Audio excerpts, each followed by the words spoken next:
सिर्फ थोड़ा सियासी एस्पेक्ट पे बात करना चाहूंगी। आपके ख्याल में पाकिस्तान तहरीक इंसाफ की तरफ से जो एक एहतजाज की तहरीक की तारीख दी गई थी, अब खैर उसमें भी एक कंफ्यूजन मौजूद है कि आया उसमें 90 रोज की जो तौसीह कर दी गई है, ये फरमाएगा कि इस एहतजाज को क्या वाकई हुकूमत संजीदा ले रही है? देखिए, गवर्नमेंट तो सीरियस तब ले ना अगर वो इसको सीरियस ले। वो तो खुद इसको सीरियस नहीं ले रहे, खुद उन्होंने इसको मजाक बनाया हुआ है। तो गवर्नमेंट को फिर क्या ज़रूरत है कि इसको सीरियसली ले। लेकिन बहरहाल जब फिर मीडिया डिस्कस करता है, मीडिया में वो कोई बात करते हैं, तो हमसे फिर उसके जवाब का तकाजा किया जाता है, तो फिर हमें आंसर करना पड़ता है। वरना तो ये चीज़ इस काबिल भी नहीं है कि इसके ऊपर कोई स्पेसिफिकली जो है वो बात की जाए। तो ये कोई तहरीक नहीं है, कोई मूवमेंट नहीं है। और जो उनके अपने इस बारे में जो ख्यालात हैं या जिस किस्म की उनकी तैयारी है या जो उनकी पोजीशन, उससे काफ़ी मैं समझता हूँ कि वाज़ेह है। लेकिन बहरहाल मीडिया जब डिस्कस करता है तो उसको फिर आंसर तो करना पड़ेगा। ये फरमाएगा कि खैबर पख्तूनख्वा में अली अमीन गंडापुर साहब की हुकूमत के खिलाफ तहरीक अदम एतमाद की बात की जा रही है। इसमें आपके ख्याल में क्या किरदार अदा कर सकती है हुकूमत या विफाक में बैठे हुए लोग? क्योंकि कहा यह जा रहा है कि इसमें कई शख्सियात हैं, परवेज खटक साहब हैं और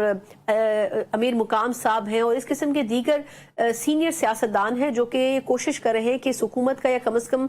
खात्मा हो या फिर कम अज कम वजीर आला की तब्दीली जो है वो अमल में लाई जाए। आपकी इस पर क्या राय है? नहीं, हम तो ना उसके ख़िलाफ़ कोई तहरीक ला रहे हैं, ना उसमें हम इंटरेस्टेड हैं। अगर उनकी जमात के अंदर कोई तहरीक है तो वो जाने और उनकी जमात जो है वो जाने। हम इस अदम एतमाद का ना हिस्सा हैं, ना इस बारे में हमने कोई एफर्ट्स किए। आखिर में फरमाइएगा सर कि ग्रैंड डायलॉग की जरूरत आप नहीं महसूस कर रहे हैं? क्योंकि इस वक्त अपोजिशन को साथ लेकर चलने की बात आपने भी बारहा की है, वजीर आजम भी कर चुके हैं,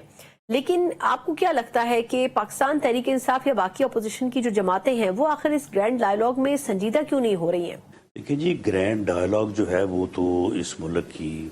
जो है वो पॉलिटिकली जो है वो सबसे अहम, सबसे रेलेवेंट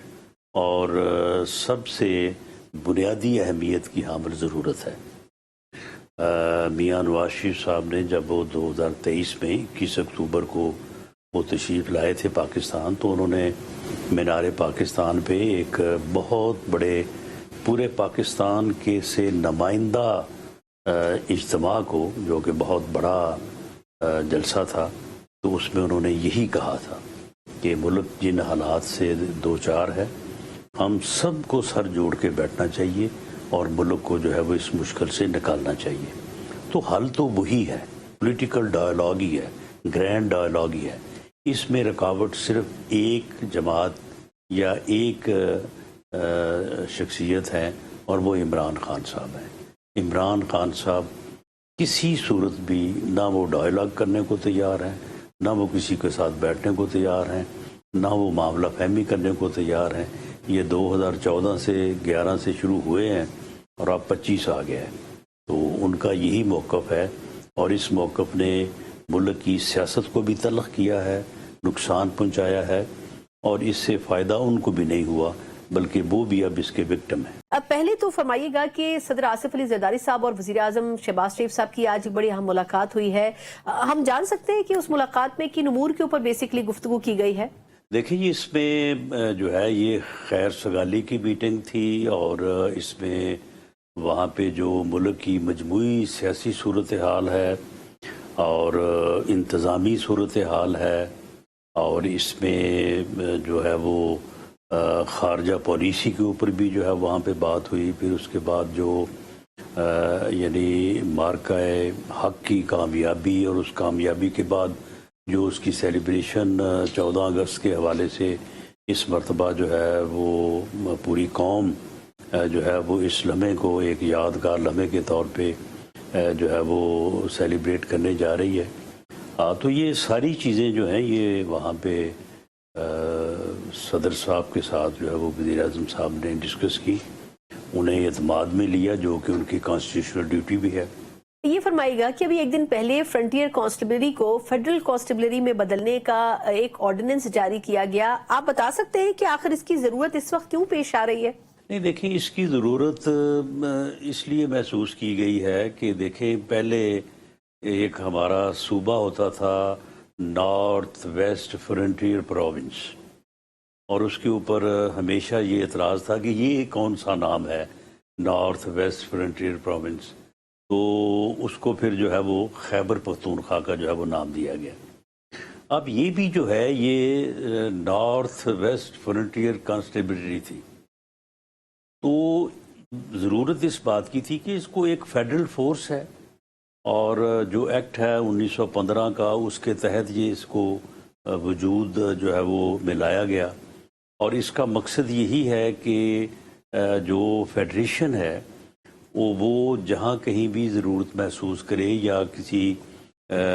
اکائی کی طرف سے وہ جو ہے وہ جو ریجنز ہیں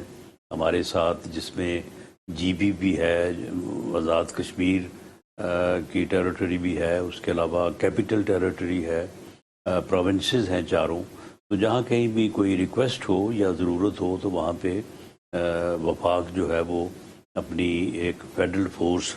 یعنی جو کانسٹیبلری ہے، اس کے بعد پھر آگے جو ہے وہ آرم فورسز ہیں، تو